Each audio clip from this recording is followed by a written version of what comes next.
Good afternoon दोस्तों, कैसे हो सब लोग। पढ़ाई बढ़िया चल रही है सबकी या कोई कमी पढ़ाई में? या देखो, पढ़ाई में कमी नहीं चाहिए, गेट की तैयारी में कमी की जगह ही नहीं है। गेट की तैयारी में कमी की बिल्कुल जगह नहीं है, ठीक है। इसका मतलब पढ़ाई तो यार आपको रोज करनी है, डेली करनी है, और हाँ एक नियम अनुसार करनी है। ऐसा नहीं है रोज कभी आप 22 घंटे पढ़ रहे हो, कभी आप 2 घंटे पढ़ रहे हो, ऐसा नहीं। रोज पढ़ो, जितना पढ़ो रोज पढ़ो। क्वेश्चन की प्रैक्टिस ज्यादा से ज्यादा करो, कंसेप्ट ज्यादा से ज्यादा समझो। जहां पे आपको लगता है कि यार ये मेरा वीक पॉइंट है, वो आप सबसे पहले कवर करो ताकि उसको ज्यादा टाइम मिल सके। यार किसी भी पॉइंट पे अगर आपका जो समझते हो कि यार आप ये हमारा वीक पॉइंट है, उसको थोड़ा सा टाइम ज्यादा दो। जैसे मान लो किसी को मशीन्स में दिक्कत आती है तो मशीन्स में टाइम ज्यादा दो, किसी को पावर सिस्टम में दिक्कत आती है तो पावर सिस्टम में टाइम ज्यादा दो। यहाँ पे क्लास अटेंड कर रहे हो तो डाउट पूछ लो कि सर हाँ सर ये बता दो ये कैसे हुआ, ठीक है। तो छोटी छोटी सी बातें होती हैं जो आपको समय समय में बताता रहूंगा, क्योंकि देखो गेट की जर्नी है तो बड़ी होगी लेकिन हाँ मजेदार होगी, इसकी गारंटी मैं यहाँ पे लाइव क्लास में ले रहा हूँ, ठीक है। और कोई दिक्कत है तो बताओ यार, वरना अपन चलेंगे आज। अब देखो टॉपिक है छोटा सा लेकिन इंपॉर्टेंट बहुत है। इसी के ऊपर हमारी नींव टिकी हुई है। नींव बैच का मतलब क्या है? फाउंडेशन। तो मैं अभी आपकी फाउंडेशन ही बना रहा हूँ। अभी तक हमने बिल्डिंग बनाना चालू नहीं करी है, अभी हम बस खोद रहे हैं। खोदने के बाद हम बिल्डिंग बनाएंगे और मजबूत बिल्डिंग होगी। उस बिल्डिंग को हिलाने की कोई हिम्मत ही नहीं कर सकता। कितना ही भूकंप आ जाए, सुनामी आ जाए, कुछ भी आ जाए, वो हिलेगी नहीं, ठीक है। बात क्लियर है यार सबको? भाई सबको बात क्लियर है क्या? तो आगे चलेंगे। बात क्लियर है, बहुत बढ़िया। अब देखो कल तक अपन ने क्या क्या चीजें पढ़ ली है वो मैं आपको एक बार बता देता हूं कि अपन ने यार ये चीजें पढ़ ली है, ध्यान देना, ठीक है। यार अपन ने जो चीजें पढ़ ली है वो क्या क्या है यार? एक तो अपन ने पढ़ लिया बेसिक्स। बेसिक्स में मैंने क्या पढ़ाया आपको? एक्टिव पावर की पूरी डिटेल, रिएक्टिव पावर की पूरी डिटेल, वोल्टेज मैग्नीट्यूड की पूरी डिटेल और लोड एंगल की यार पूरी डिटेल मैंने आपको बता दी है, हाँ या ना। अब यार एक बार बताओ, चीजें आपने पढ़ ली है, उसके बाद हमने अगली चीज क्या पढ़ी?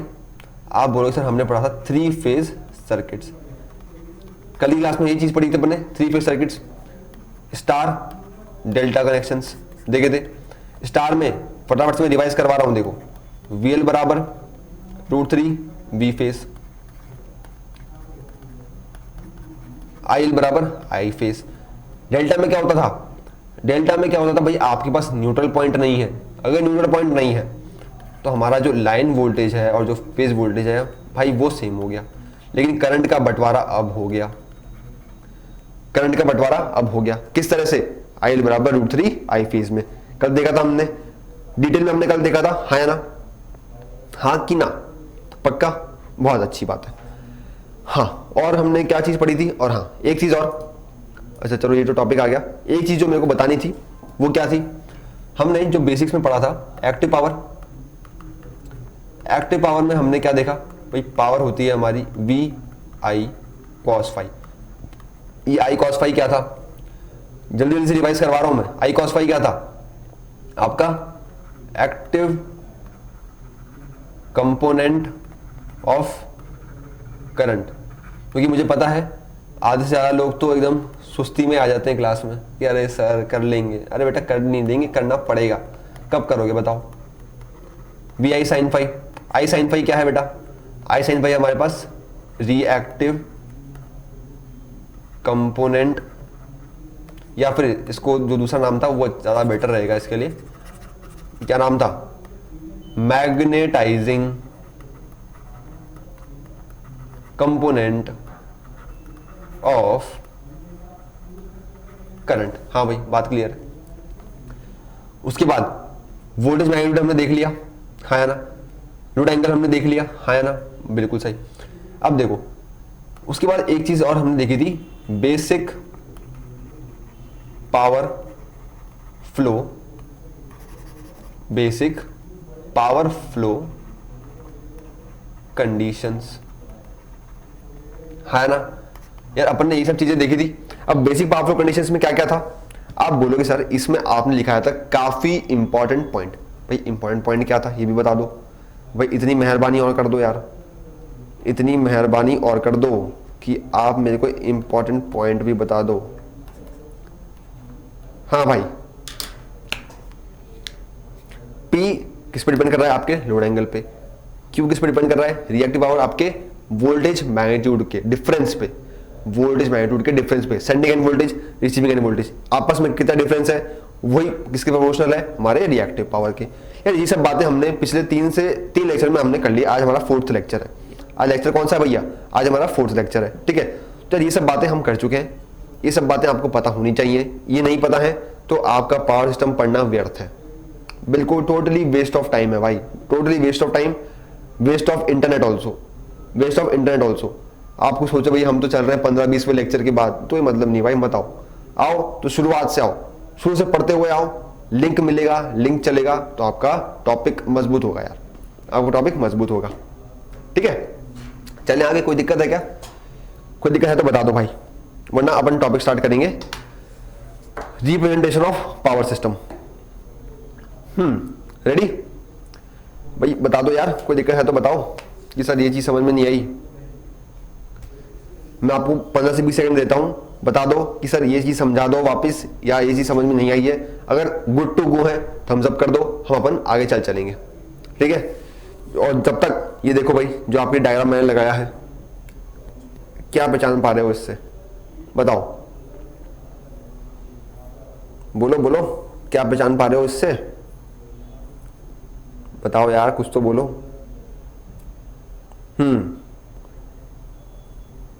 क्या है ये? अच्छा ये है, अरे अरे भाई, ये तो खुद ही लिखा हुआ है, इलेक्ट्रिकल वन लाइन डायग्राम। ये तो लिखा ही हुआ है, लिखा हुआ है या नहीं लिखा हुआ है? देखो ये क्या है हमारा इलेक्ट्रिकल वन लाइन डायग्राम। इसको हम क्या कहते हैं? इसको हम ऑनलाइन डायग्राम भी कहते हैं। क्यों कहते हैं? ध्यान देना, ध्यान से सुनना, समझना। अरे देखो यार, ये क्या है आपका? ये है यार आपका एक असली पावर सिस्टम भाई। जनरेटिंग स्टेशन है, सबस्टेशन है, फिर लाइंस है, फिर सबस्टेशन है, फिर हमारा ये क्या है? इंडस्ट्रियल कंज्यूमर, उसके बाद डिस्ट्रीब्यूशन सबस्टेशन, उसके बाद हमारे कमर्शियल सबस्टेशन, ठीक है। अब यार एक बार मेरे को ये बताओ कि क्या मैं इसकी स्टडी में कंफर्टेबल रहूंगा? क्या मैं इसको पेन पेपर पे बार बार, भाई अगर मेरे को बोले भाई तुम जनरेटर बनाओ, तुम जनरेटर बना के बताओ, तो आप बोलोगे अरे सर ये तो बहुत मुश्किल डायग्राम है, कैसे बनाएं? तो मैं बोलूंगा यार भाई सवाल तो सॉल्व करना पड़ेगा। आप बोलोगे सर ये जनरेटर है, ऐसा कुछ यहाँ गिवन है, फिर एक चिमनी लगी हुई है, आप बनाओगे कुछ ना कुछ, फिर यहाँ पे ये खड्डे हैं, ठीक है, और क्या है? लो भाई यहाँ पे कनेक्शन बाहर जा रहे हैं। अब यार इतना हम बनाएंगे क्या? इतना आप बनाओगे? बताओ, इतना बनाओगे? नहीं बनाओगे। इसीलिए इतनी सारी कॉम्प्लेक्सिटी से बचने के लिए हमने क्या किया? हमने एक आसान तरीका निकाल लिया। इंजीनियर्स हैं, मैं बार बार बोलता हूँ, हम लोग इंजीनियर्स हैं, स्मार्ट तो हमें होना ही है। स्मार्ट तरीका क्या है भाई? देखो इतनी बार ही बनाने का कोई मतलब नहीं है। आप इसको कैसे बनाओगे? एक गोल चक्कर बना दो कि लो भाई जनरेटर ये हो गया आपका, सबस्टेशन ये लो भैया ट्रांसफार्मर बना दिया, सर्किट ब्रेकर ये लो भैया 2 डंडे बना दिए, 2 बॉक्स बना दिए। तो यार ये क्या है? हमारा रिप्रेजेंटेशन है। किसका? हमारे डिफरेंट कंपोनेंट्स का। Generator, lines, circuit breaker, release और हमारे ट्रांसफार्मर्स, हमारा लोड, सब क्या है भाई? ये सब है यार हमारे रिप्रेजेंटेशन। टॉपिक क्या है आज का? Representation of power system. अब देखो, अगर आप किसी भी पावर सिस्टम को रिप्रेजेंट करना चाहते हो तो उसका मकसद क्या है? आपको आपका जो काम है वो थोड़ा सा आसान करना है। क्यों आसान करना है? देखो हमारे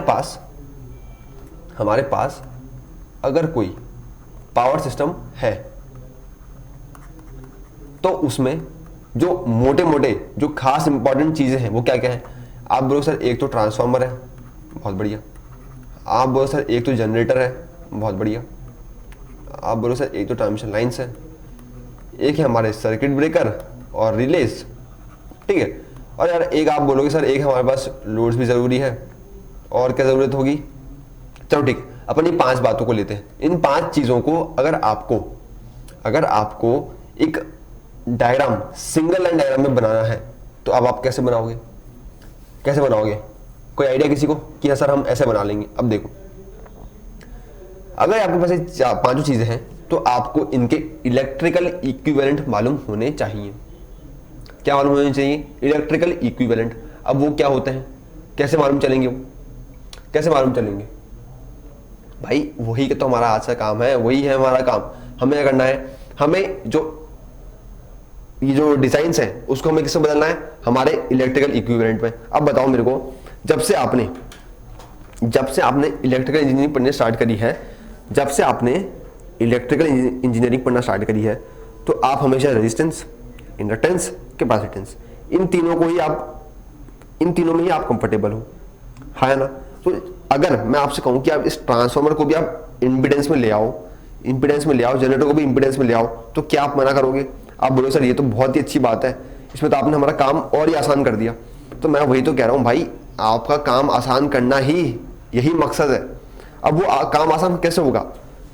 जब आप सीख लोगे कि भाई transformer, generator, lines, loads, circuit breaker को आप कैसे रिप्रेजेंट करते हो आपके इंपीडेंस डायग्राम में, ठीक है। अब देखो, सबसे पहले बात होती है रिप्रेजेंटेशन ऑफ पावर सिस्टम की। यहां पे यार मैंने 1, 2, 3 लाइनें लिखी हुई हैं, लेकिन वो काफी इंपॉर्टेंट लाइनें हैं, आप भी नोट कर लेना। क्या लिखा हुआ है? Power system is an interconnection of different components like generators, lines, loads, transformer. मैंने लिखा दिया है ये, ठीक है। To show this interconnection we replace them with their symbolic representation. देखो, सिंबॉलिक रिप्रेजेंटेशन क्या होता है?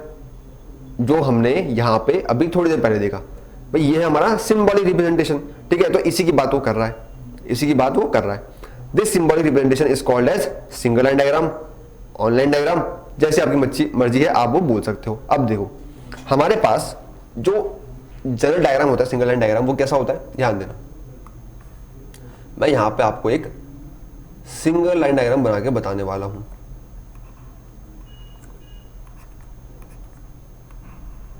भाई ये हो गए हमारे 2 जनरेटर्स। ये क्या है? जनरेटर्स। एक जनरेटर, दूसरा जनरेटर, बात क्लियर है।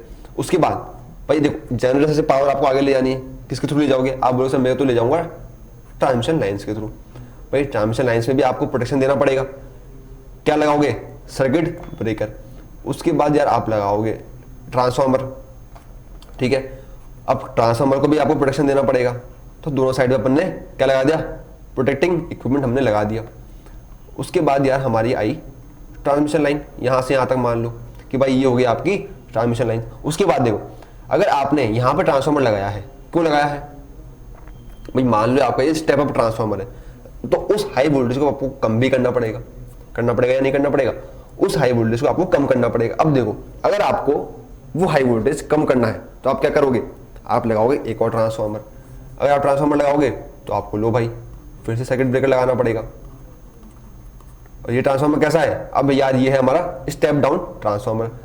ये कैसा है? Step up. ये क्या है? Generator, transmission lines, step down transformer. इसके बाद आप लगाओ क्या? आपके लोड्स। ये क्या है यार? ये है अपने लोड्स। बाकी चीजें क्या है? Step up transformer. अरे ये क्या लिख दिया? Step up transformer. ध्यान देना, स्टेप अप ट्रांसफार्मर। ये क्या है भाई? सर ये तो हमारा है स्टेप डाउन ट्रांसफार्मर, है ना? बात क्लियर है? अच्छा, ये चीज क्या है? अरे भैया ये तो है हमारा जनरेटर। ये क्या है हमारे? यार ये है हमारे सर्किट ब्रेकर्स। सारे सर्किट ब्रेकर्स ही हैं ये, ठीक है। सर्किट ब्रेकर्स हैं, और ये भी सर्किट ब्रेकर्स हैं। और एक चीज़ तो रह ही गई। कौन सी चीज़ रह गई? अरे भाई ये जो आपकी लाइन है ना, इसको मैंने अलग मोटा तरीके से मोटा कर दिया थोड़ा सा, ताकि आपको डिस्टिंग्विश हो जाएगा। हाँ भाई, ये क्या है? Transmission line. समझ गए हो सब लोग? सारी चीज़ें मैंने मेंशन कर दी है, ठीक है। अब यार एक बार बताओ, क्या अभी भी ये डायग्राम आपको सही लग रहा है? हाँ या ना? आप बोलोगे सर अभी तो नहीं लग रहा, क्योंकि अब इसमें हमें ना रेजिस्टेंस मिला, ना इंडक्टेंस मिला, ना कैपेसिटेंस मिला। तो मैं बोलूँगा यार अब क्या करें? अरे भाई अब क्या करें ये बताओ तुम। तो अभी तक तो हमारा काम हुआ नहीं है। अब मैं कहता हूं क्या? अब आप बनाओ इसका इंपीडेंस डायग्राम। अब आप बोलोगे सर ये इंपीडेंस डायग्राम कैसे बनता है? यही बोलोगे, है ना? ध्यान देना, 1-2 लाइन लिख लेते हैं सबसे पहले अपन। क्या लाइन है वो? ध्यान देना। इंपीडेंस डायग्राम देखो, फॉर मेकिंग फॉर मेकिंग, क्या भाई आपको इंपेडेंस डायग्राम बनाना है for making the electrical analysis of the single या फिर ऑनलाइन डायग्राम, एक second, online diagram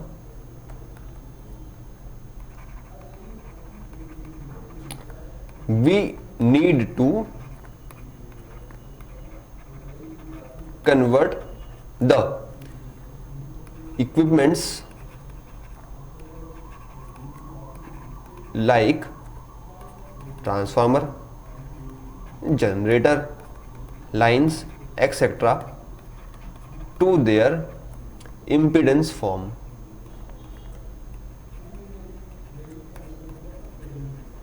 to their impedance form. अब यार ये इम्पिडेंस फॉर्म कैसे होता है ये बताओ। अरे भाई इम्पिडेंस फॉर्म होता क्या है, कैसे बनाओगे इसको? देखो जनरेटर का खुद का इम्पिडेंस होगा, लाइन का खुद का इम्पिडेंस होगा, लोड्स का खुद का इम्पिडेंस होगा, है ना? यही सब चीजें होती है। अरे भाई यही सब चीजें होती है। अब देखो अगर आपको कोई ऐसा सिस्टम बनाना है जहां पे जनरेटर्स का with impedance, lines with impedance, loads with impedance, तो कैसे बनाओगे? जब आप वो बना लोगे तो वो क्या है भाई, वही तो है हमारा इम्पिडेंस डायग्राम। भाई वही है हमारा इम्पिडेंस डायग्राम। अब ध्यान से देखो, अगर मैं कहता हूं कि जनरेटर का कोई आपस में मतलब कोई अपना एक इम्पिडेंस रहा होगा, कोई अपना एक रेजिस्टेंस, अपना एक इंडक्टेंस रहा होगा, तो भाई आप क्या बोलोगे? हाँ सर बिल्कुल रहा होगा। तो यार अगर मैं बनाता हूं, ध्यान देना, भाई जनरेटर का कुछ रेजिस्टेंस बना लिया, कुछ इम्पिडेंस बना लिया, ये क्या है भाई, जो वो वोल्टेज बनाएगा वो भी तो बनाओगे। दो जनरेटर का सिस्टम लूं या तीन जनरेटर का ले लूं? तीन का ले लेते हैं यार, अब तो आप समझ ही गए हो कि अपन कर क्या रहे हैं, ठीक है? अपन तीन का ले लेते हैं। तो यार ये तो हो गया हमारा जनरेटर वाला पार्ट। अब बात किसकी आई है? अरे भाई अब बात किसकी आई है? देखो ध्यान दो, यहां पे कहां गया, जब आपने ये बनाया था जनरेटर के बाद क्या आया? ट्रांसफार्मर। तो भाई ट्रांसफार्मर आया है तो उसको पिक्चर में तो लो, कैसे लोगे? अरे भाई पिक्चर में कैसे लोगे? पिक्चर में आप बोलोगे सर ट्रांसफार्मर का आप बना दो इम्पिडेंस, यानी कि आप लिख दो इसका रेजिस्टेंस, ठीक है, इम्पिडेंस, ठीक है। उसके बाद क्या आया था? Transmission lines. ट्रांसमिशन लाइंस कैसी है? कैसी है भाई ट्रांसमिशन लाइंस कैसी होती हैं यार? अरे यार आप लोग तो जवाब भी नहीं देते हो। अब ध्यान देना, ध्यान से देखना, अब सारा ध्यान यहीं पे चाहिए। कोई सुस्ता रहा है तो बाद में सुस्ताना, ठीक है? ध्यान दो भाई ये क्या हो गया यार? ये हमने बना दिया आपकी लाइंस। उसके बाद फिर से क्या आया? ट्रांसफार्मर फिर आ गया यार, ये हमने ट्रांसफार्मर बना दिया। उसके बाद क्या है? उसके बाद आया हमारे लोड्स। उसके बाद आए हमारे लोड्स, तीन लोड भी ले लेते हैं, चलो। अरे भाई तीन लोड भी ले लेते हैं, लोड्स ने क्या ही बिगाड़ा है हमारा।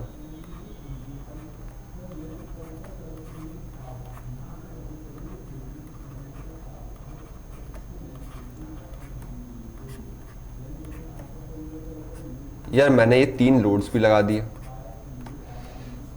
इसका मतलब अब आप समझ पा रहे हो कि हाँ यार ये काम थोड़ा तो आसान हुआ है। जनरेटर्स को अब समझ में आ रहा है कि यार ये इंपीडेंस है, ये रेजिस्टेंस है। ट्रांसमिशन लाइंस का समझ में आ रहा है, ट्रांसफार्मर का समझ में आ रहा है, लोड का समझ में आ रहा है। इसका मतलब अब आप इसको रिलेट कर पा रहे हो कि हाँ यार अब ये है हमारे जो कंफर्ट जोन था उसमें अभी आ चुका है। अब इसमें जो चीजें बची है वो क्या क्या बची है देखो। इसमें अब अपन करेंगे नेमिंग। EG2, EG3 क्या है? जो जनरेटर के यहाँ का जो सोर्स वोल्टेज है वो है हमारा EG1, EG2, EG3, है ना? ठीक है। ZG1, ZG2, ZG3, ZT1, ये पूरा क्या है? अरे भाई ये आपका पूरा सिस्टम क्या है? Transmission line. तो मैं इस पूरे को यहीं पे लिख देता हूं ZTL। ये क्या है आपका?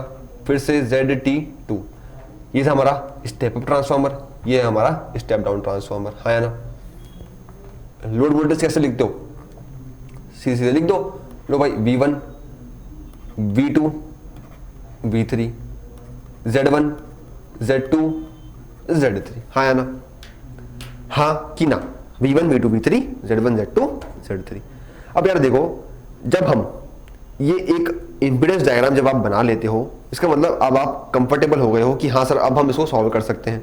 जब भी हमारे पास ऐसा कोई डायग्राम आएगा तो हम सॉल्व कर सकते हैं, हम सोच सकते हैं कि इसको सॉल्व कैसे किया जाए, भाई कैसे सॉल्व किया जाए, हाँ कि ना।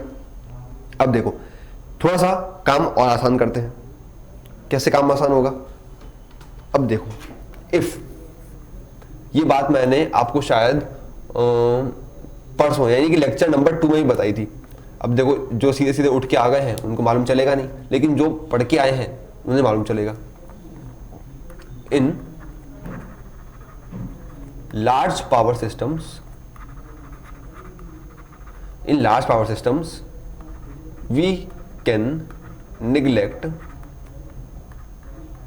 resistances of different elements, ऐसे लिखो, of different elements। इसका मतलब क्या है? अगर आपके पास बड़ा पावर सिस्टम है तो आप उसके रेजिस्टेंस को निग्लेक्ट कर सकते हो। क्यों? Because the resistances form a very negligible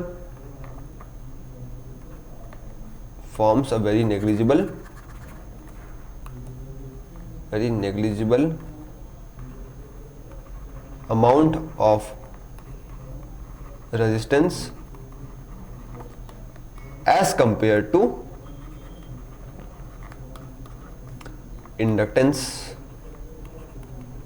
इसका मतलब अगर आपके पास एक बड़ा पावर सिस्टम है, लार्ज पावर सिस्टम है, तब आप वहां पे आपके जो रेजिस्टेंसेस है आप उसको एलिमिनेट कर सकते हो या फिर निग्लेक्ट कर सकते हो। क्यों? क्योंकि यार जो हमारे इंडक्टेंस है उनका जो इफेक्ट है वो इतना ज्यादा है कि रेजिस्टेंस को वो ओवरकम कर लेगा। बात क्लियर है? अरे भाई बात क्लियर है? बात क्लियर है तो बता दो यार कि हाँ सर बात क्लियर है। ठीक है, तो यार ये था हमारा क्या, सिंगल लाइन डायग्राम या फिर इंपीडेंस डायग्राम। सॉरी, ये तो हमारा इंपीडेंस डायग्राम था, सिंगल लाइन डायग्राम तो उधर था। देखो ये था हमारा क्या, ये जो हमने बनाया था ना, इसको नाम भी दे देते हैं, इसको नेम कर देते हैं। भाई ये क्या है हमारा, क्या है, सिंगल लाइन डायग्राम।